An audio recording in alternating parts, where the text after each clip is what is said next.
Hello, Ray Phoenix here. Welcome to Let's Play LEGO Star Wars The Video Game Part 11.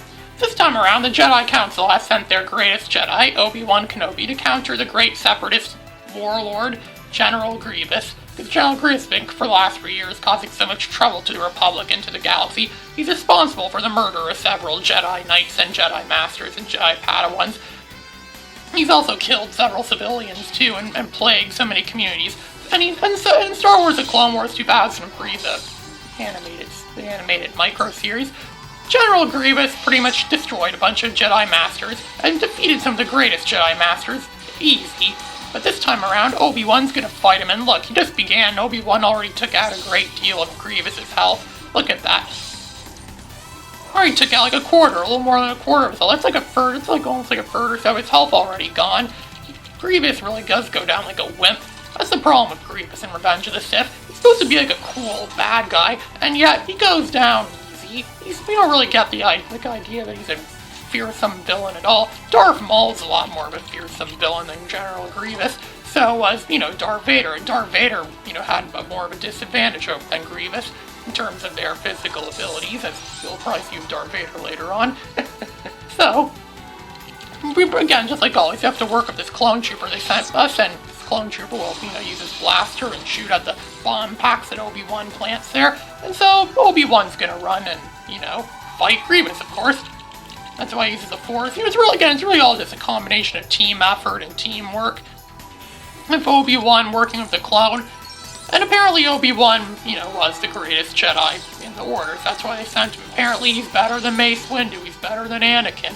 He's better than, pretty much. And I think Chancellor Palpatine may have had to say in this too. Because, Chancellor Palpatine has control over the Jedi Council as well, with all the new orders and things like that were placed through. And so Grievous just backs off again. His health is really low, and he knows his health is running very low. But he's still gonna, try to put up a fight, or a little bit of a fight. But we know that Grievous is, a wimp pretty much. And in Star Wars The Clone Wars 2008, he's depicted as like being some sort of nearly invincible villain. But now, in Revenge of the Sith, he's always depicted as, a wimp, pretty much. A wimpy villain, that's seemingly powerful, seemingly invincible villain, but really he's just a big wimp, a big wuss. So wussy, in fact, that a single Jedi Master, it's just been a Jedi Master for only a few years, could, defeat him easy with ease, just like that. So you see, he goes and he murders their clone friend. Doesn't matter, their clones are mass-produced, they're everywhere. So Obi-Wan's gonna go and take the blaster and blast Grievous and kill Grievous. So there, Grievous is dead. Thanks to the blaster. Not completely true to the movie, but, that's what you get for a game like this. So now for our next mission, the next mission that's coming up, Yoda has been sent to Kashyyyk to help with, to help fight with Kashyyyk, to help defend Kashyyyk from, what Ki-Adi-Mundi said, the droid attack on the Wookiees. What about the droid attack on the Wookiees? Well, here's what's about the droid attack on the Wookiees. Yoda is being sent to Kashyyyk to help combat the droid attack. So you see, now that Grievous is dead and Dooku are dead, the people that pretty much ran the Separatist army is now completely gone. Now there's only a very few remnants left of the Separatist forces, so we were sent here to go and, take out the last of the Separatist forces. So you see, we're gonna join our clone friends here, and what's that? Chancellor Palpatine, he's dressed as a Sith Lord. He's a Sith Lord? Well, he's telling the clones to slit our throats or something like that. Look what the clones are doing now. They're turning against us. I knew there was something wrong with these clones right from day one. With all this time, they were just a big plan, just a big plot to get rid of the Jedi. How could we have not seen this coming? Even the greatest, well, Yoda kind of saw it coming a little bit just right there. But now, a lot of our great Jedi friends are now being murdered all over the galaxy by these clones, these evil clones.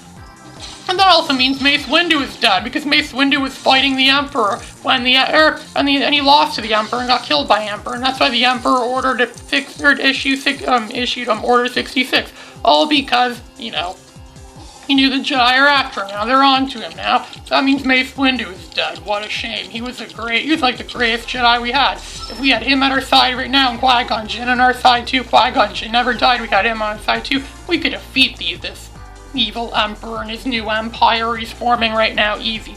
But for now, we have to rescue these, Wookiees, and there's more clones. Look at that, the whole army, the whole battalion, the whole platoon of clone troopers coming after us. But they're no match for Yoda, because Yoda defeats him easy. And now you have to use the gunslingers. All blaster-wielding characters are capable of, swinging around like Spider-Man with their gun things. And so, there, he rescued a Wookiee. Rescued one of the Wookiees, and I believe he's going to join our team, actually. He's going to become, a new playable character. And Yoda has his, flying chair, of course. Yoda can't really walk very much in these prequel films. That's why he jumps around a lot in them. And his play control is kind of abysmal with that. But in LEGO Star Wars 2, it's better, but it's a little bit better. He's not all jumpy in LEGO Star Wars 2. But then again, he doesn't have like a little convenient little chair he can just sit in and fly around in LEGO Star Wars 2. So there's more containers and boxes and things like that to destroy there. And of course, clones are coming after us. I believe there's a mini-kit up there. Yes, there is. I could tell from the sound. There's a mini-kit. As I said before, you could hear there's a mini-kit. They make that sound that... I can't really imitate that sound very well, but yes, there's a sound for that. And what's over here? Oh yeah, there's some more last Wookiee. Well, I think this last Wookiee hasn't been saved yet. So let's go and... or one of the last Wookiees, I think. So we'll go down there. I think we used to use the Force. Yes, have to use the Force to make a grapple point. So we can have Chewbacca go up there. Yoda's good old friend Chewbacca is going to go up there. And the space ape, the Wookiee space ape, as he was described when Kevin Spacey auditioned to play Chewbacca in 1975. And that's one of the many times I got fooled by SNL. Another time was when I actually thought Stevie Wonder actually did a camera commercial. It would make sense since Ray Charles did a Laserdisc commercial where it pretty much says, music videos? I don't know what those are, but they tell me they're good. Yeah, they tell me they're good. Yeah, that's totally how you do a commercial. I don't know what that is, but they tell me it's good. They say it's good. And of course, naturally, you kind of have to trust them on that. So now we're on the beachfront now, where clones and droids of all walks of life are running away from the water, running away from whatever's there. And look at that, I can hear their walkers are coming out too. Those things are going to terminate us all. They're going to crush us like a bug. They later evolved into those AT-ST things we're later going to see on Endor. Well, we already saw them in my LP of LEGO Star Wars 2, so you guys have seen that already. Either it's shooting at me and it's trying to run away from them. There's so much plantation and things like that. They're the spawn studs. And their accuracy is actually pretty good. It's almost hit me a few times.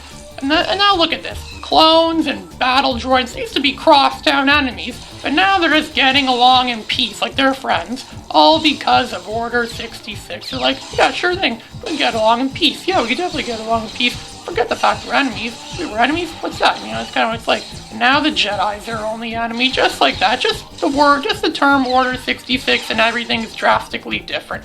All over the galaxy. It'll change the way the galaxy runs.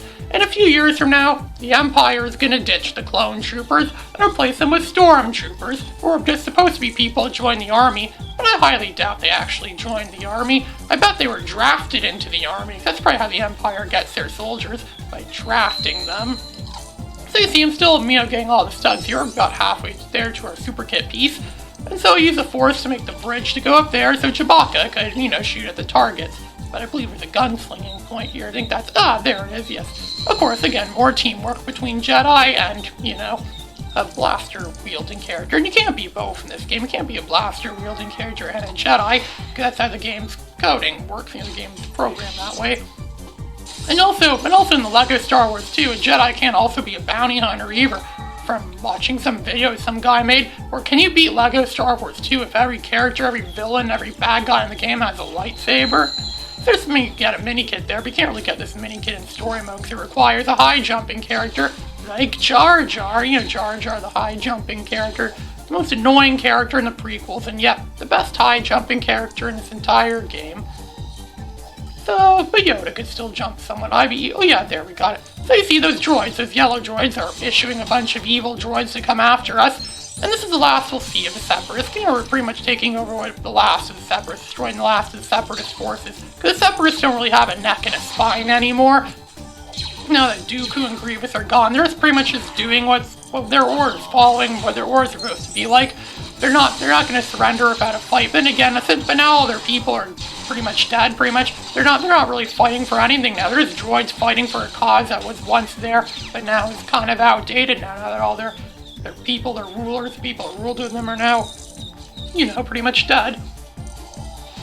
Of course, there's still New Gunray and all his people, but I heard they got sent to Mustafar, where they're probably going to get killed by, the Emperor's new apprentice. Anakin Skywalker. Spoiler alert. I think everyone already knows that. Anakin Skywalker turns to the dark side. He's gonna kill off a bunch of Jedi. And he's gonna kill a bunch of Jedi. He's gonna kill a bunch of other separatists and things that the Emperor orders him. So you see, there's still a lot of droids here. They're just, again, they're living in perfect harmony with their former enemies, the clone troopers. It's hard to believe that clone troopers, could just turn on people like that. They're sworn, crossed, and, the Jedi, they've been friends for years. And yet, I couldn't do that. It's like in that Raiders of the Lost Ark movie when Indiana Jones held the bazooka at the Ark, and he's like, I'm gonna blow up the Ark.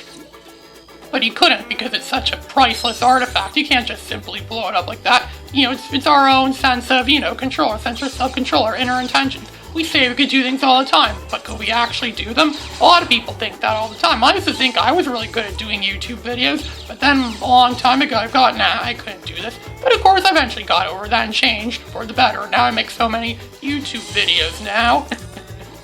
Still have a lot more to do. I'm also doing Inktober this month too, and Inktober is almost over. Every day so far this month I've drawn something in ink and put it on DeviantArt. So that's good. I'm also going to, and if I continue this trend, I'm going to achieve my goal for sure of getting to at least 276 deviations uploaded to DeviantArt in this year of 2020, making 2020 the year I've uploaded more to DeviantArt than any other before. So now Chewbacca is going to pretty much be the Walker Buster and stand from here and shoot them down. Also here next month is Write a Book month. It's some internet event called Write a Book month. I'm considering taking part in that, but again, I still have a lot of other writing projects and other plans too that might get in the way with that. But, I might see. I might do something for that, write a book. If I wrote a book, would you guys read it?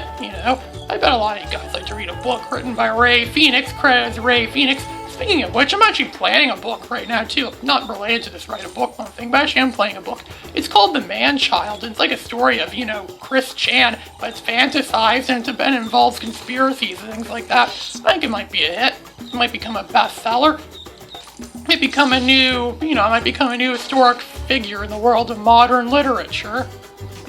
I always saw myself as being like some sort of literary figure. So the greats, like some of the great writers, like the, like Stephen King, or Tom Clancy, or C.S. Lewis, or J.K. Rowling, or, some of those great, writers. I think I'd be good with that. There's those Raiders of the Lost Ark boulders coming down on us right there, and Yoda's good at going against them. Meaning if they sent Yoda to that temple in Raiders of the Lost Ark, he probably could have used the Force and destroyed the ball easy. But of course, Indiana Jones is not a Jedi, so... And Indiana Jones actually is in LEGO Star Wars The Complete Saga. That was pretty, Indiana Jones could be doing this level right now if it was LEGO Star Wars The Complete Saga, but it's not. It's just LEGO Star Wars a video game. LEGO Star Wars a video game might be one of the only LEGO games that doesn't have any outside franchise characters in them. What I mean is, in LEGO Star Wars 2, you could play as Santa Claus in the construct a character thing. You could get your own Santa hat. If you enter in a cheat code, you play a Santa Claus game. And like I said before, Complete Saga is Indiana Jones. And LEGO Indiana Jones game at Han Solo is a playable character. So yeah, it's kind of interesting how they do that. But this game doesn't have any of them. There aren't any non-Star Wars characters in LEGO Star Wars, the video game. There isn't even a create your own character in this game. You just have to play as characters that are, given to you. In this game and all, this game isn't really bad. It just seems like a prototype. It seems primitive when you compare it to, what came out afterwards. When you compare it to the other games in this series. You could say the very same about the original Spyro the Dragon game. It very much seemed like that. It's just primitive when you compare it to its sequels, or the original Ratchet & Clank. Again, primitive when compared to sequels. So Yoda's taking off, he's leaving the scene, he's going to reunite with Obi-Wan, and they're going to come up with a plan to stop this new emerging empire. Ray Phoenix, signing out.